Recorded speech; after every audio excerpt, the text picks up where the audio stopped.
Hey there, Morbid Maniacs! It's time for another spooky video, a part of VLOGTOBER. And for tonight's spooky video, I'm going to be talking all about my personal paranormal experiences that I've had while living in the Appalachian Mountains. If you're new to my channel, hello, my name is Melanie, and over here we are Halloween and horror 24/7. For the month of October, we post 31 days straight of nothing but spooky and paranormal content. So if that is something that you're interested in, please feel free to stick around, subscribe, and become a part of my little Morbid Maniac family. Now, for returning subscribers or old subscribers to my channel, you may have heard me talk about some of these paranormal experiences before. They were just so creepy that I had to share them again. So there was one night during the summer, and I still lived with my parents at the time. For some reason, when I was younger, I just loved being outside. I didn't care if it was nighttime, daytime. I wanted to be outside. So I was outside on the porch reading a book, and it was just dead silent, completely dark outside. I'd say it was about like 9 or 10 at night. I heard from the holler, which is like right behind my house. It sounded almost as if there was either a baby crying or a woman screaming bloody murder. And it sounded as if it was really far away or as if it was getting closer. I don't know how to explain it, but it sounded like it wasn't very far away, but it was far, if that makes sense. And I sat there for a second listening to the sound. I thought it was strange. So I ran inside my house. I got my dad. I made him come outside. He heard it too, and we were both standing on the porch listening as it sounded like this thing was getting closer. Now, could it have been like a mountain lion or some sort of wild animal? Yes, it could have been, but it just sounded otherworldly to me. It didn't sound like anything I've ever heard before. I'm pretty sure in like the part of West Virginia where I'm at, there aren't no mountain lions. I don't think I've ever seen a mountain lion in this area or heard of one being around here. I could be wrong. Whatever it was, it continued for at least a good 20 minutes. And we went back inside for the night and locked the doors until the next morning. And I believe it was like a night or two after this incident. Once again, it was late. I wanted to go for a car ride. You'd think I learned my lesson, but it's me. I was like, can we go for a car ride? Even though it was midnight. It was literally midnight. It was pouring down the rain, and I wanted to go for a car ride. So he's like, okay. He was kind of reluctant to it at first. He didn't want to, but he did it anyway. So me, him, and my mom get into the car, and we're driving down the road, and not even like, I want to say 5 minutes down the road from my neighborhood, there is this little like weeded patch alongside of the road. It has really tall, high weeds. Something that you would not see a person just standing in, especially in the middle of the night when it's pouring down the rain. Whatever the case, we got to this part in the road, and out of the corner of my eye, I can see somebody standing on the side of the road. They kind of had this eerie glow to them, and they were wearing all white. My mom was like, there was a person standing back there. And as soon as she said that, I whipped my head around, and out the back window, the person was standing there really still. And I told my dad, I was like, oh my God, can we turn around? Can we go back there and see like if it's still there? Because you know me, I'm a thrill seeker. I love the paranormal. I love the spooky shit.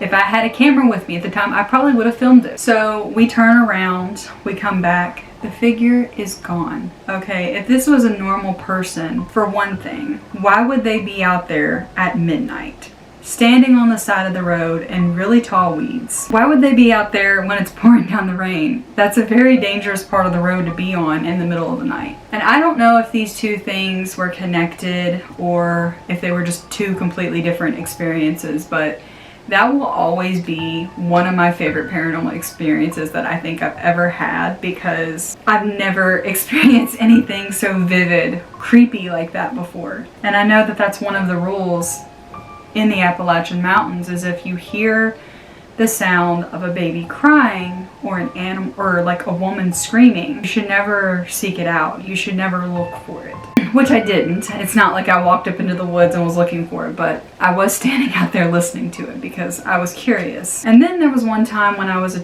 a child. My bedroom was the one that's not this one, but the one that's, I mean, as if you guys can see, as if you guys have seen my house before.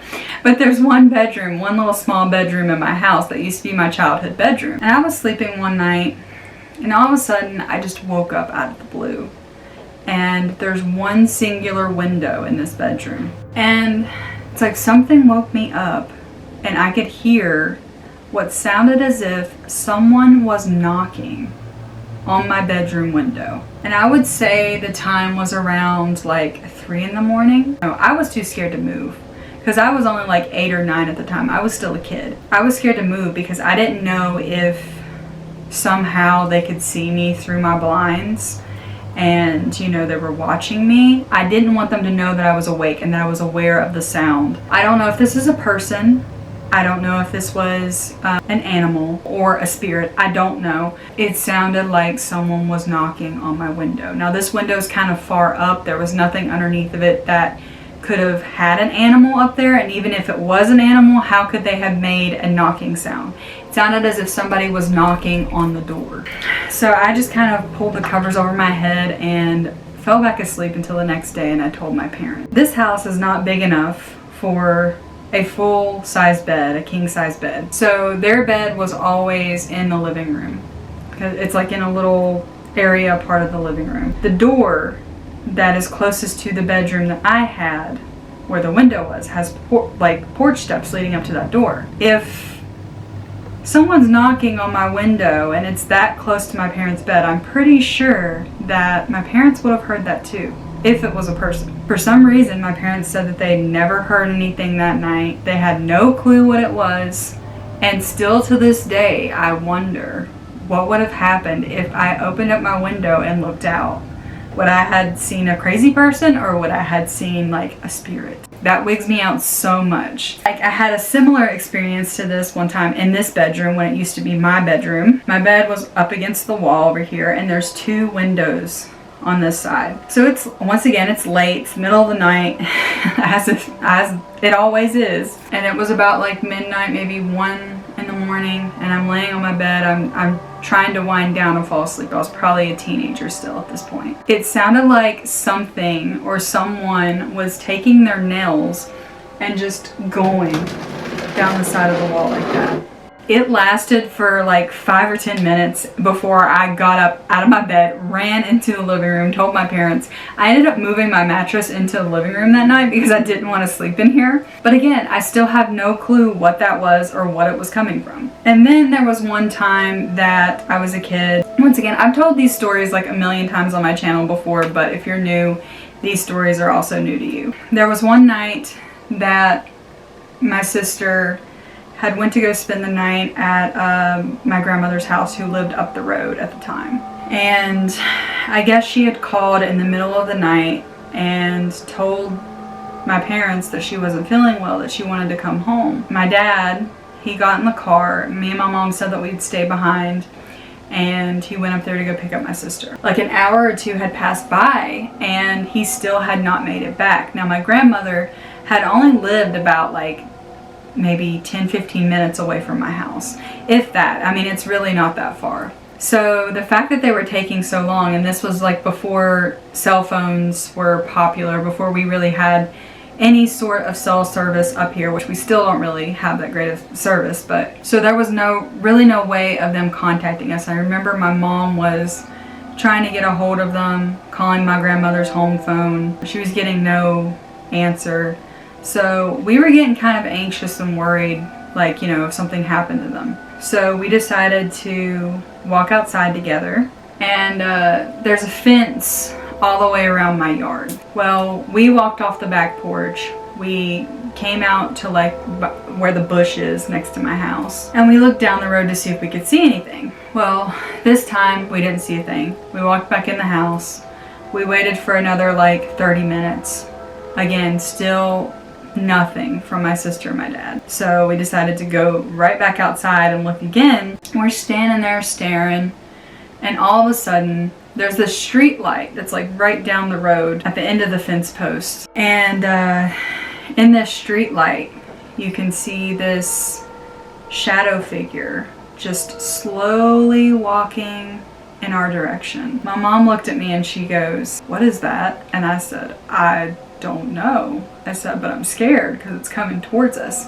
This shadow figure was definitely not a person, because there was enough light that if it was a person, you would have been able to see their features, you know.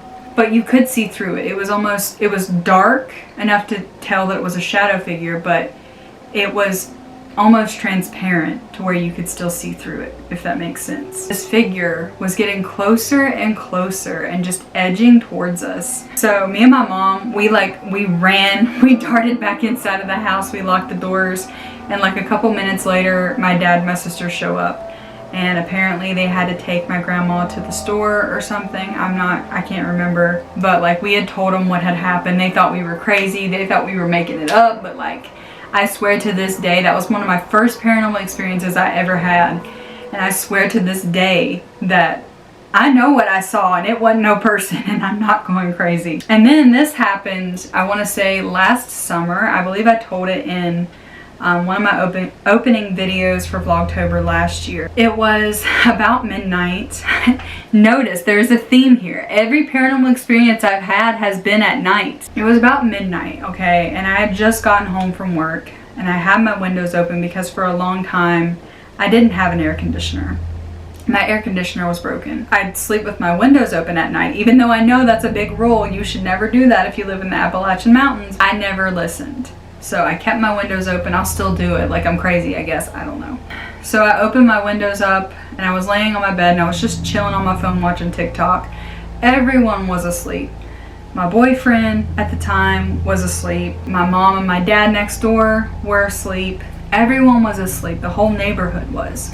And I do want to point out that we do have coyotes. We do have some forms of wild animals up here, but what this was, I don't believe it was an animal. So sitting on my phone, I'm watching TikTok, and all of a sudden it sounded like it was in my backyard, you guys. It was so creepy. I hear this like blood curdling scream. I stopped and I froze and my heart started pounding out of my chest, and then followed after that was a howl. And it didn't sound like a coyote howl, because I've heard the coyotes and usually they travel in a pack and you can hear them all kind of like howling and going crazy at night. No, this was like a singular howl, and it almost sounded as if it were a person mimicking like either a coyote or a dog or a wolf or something. I don't know.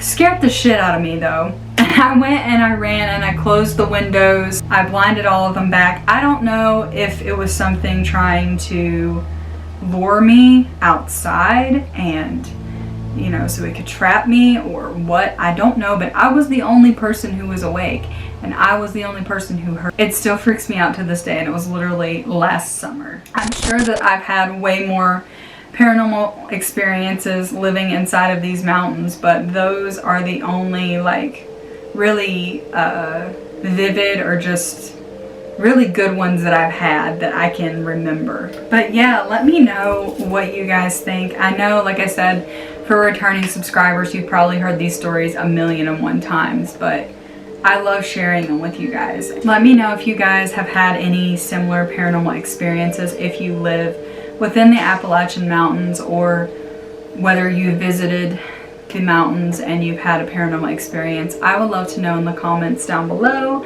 And I hope you guys enjoyed this video. If you did, please give me a big old thumbs up. Subscribe to my channel if you have not already, and become a morbid maniac. Also, be sure to hit that bell notification. That way you get notified every single time I upload a new video. And I love you guys to the moon and back, and I will see you in my next video tomorrow. Bye.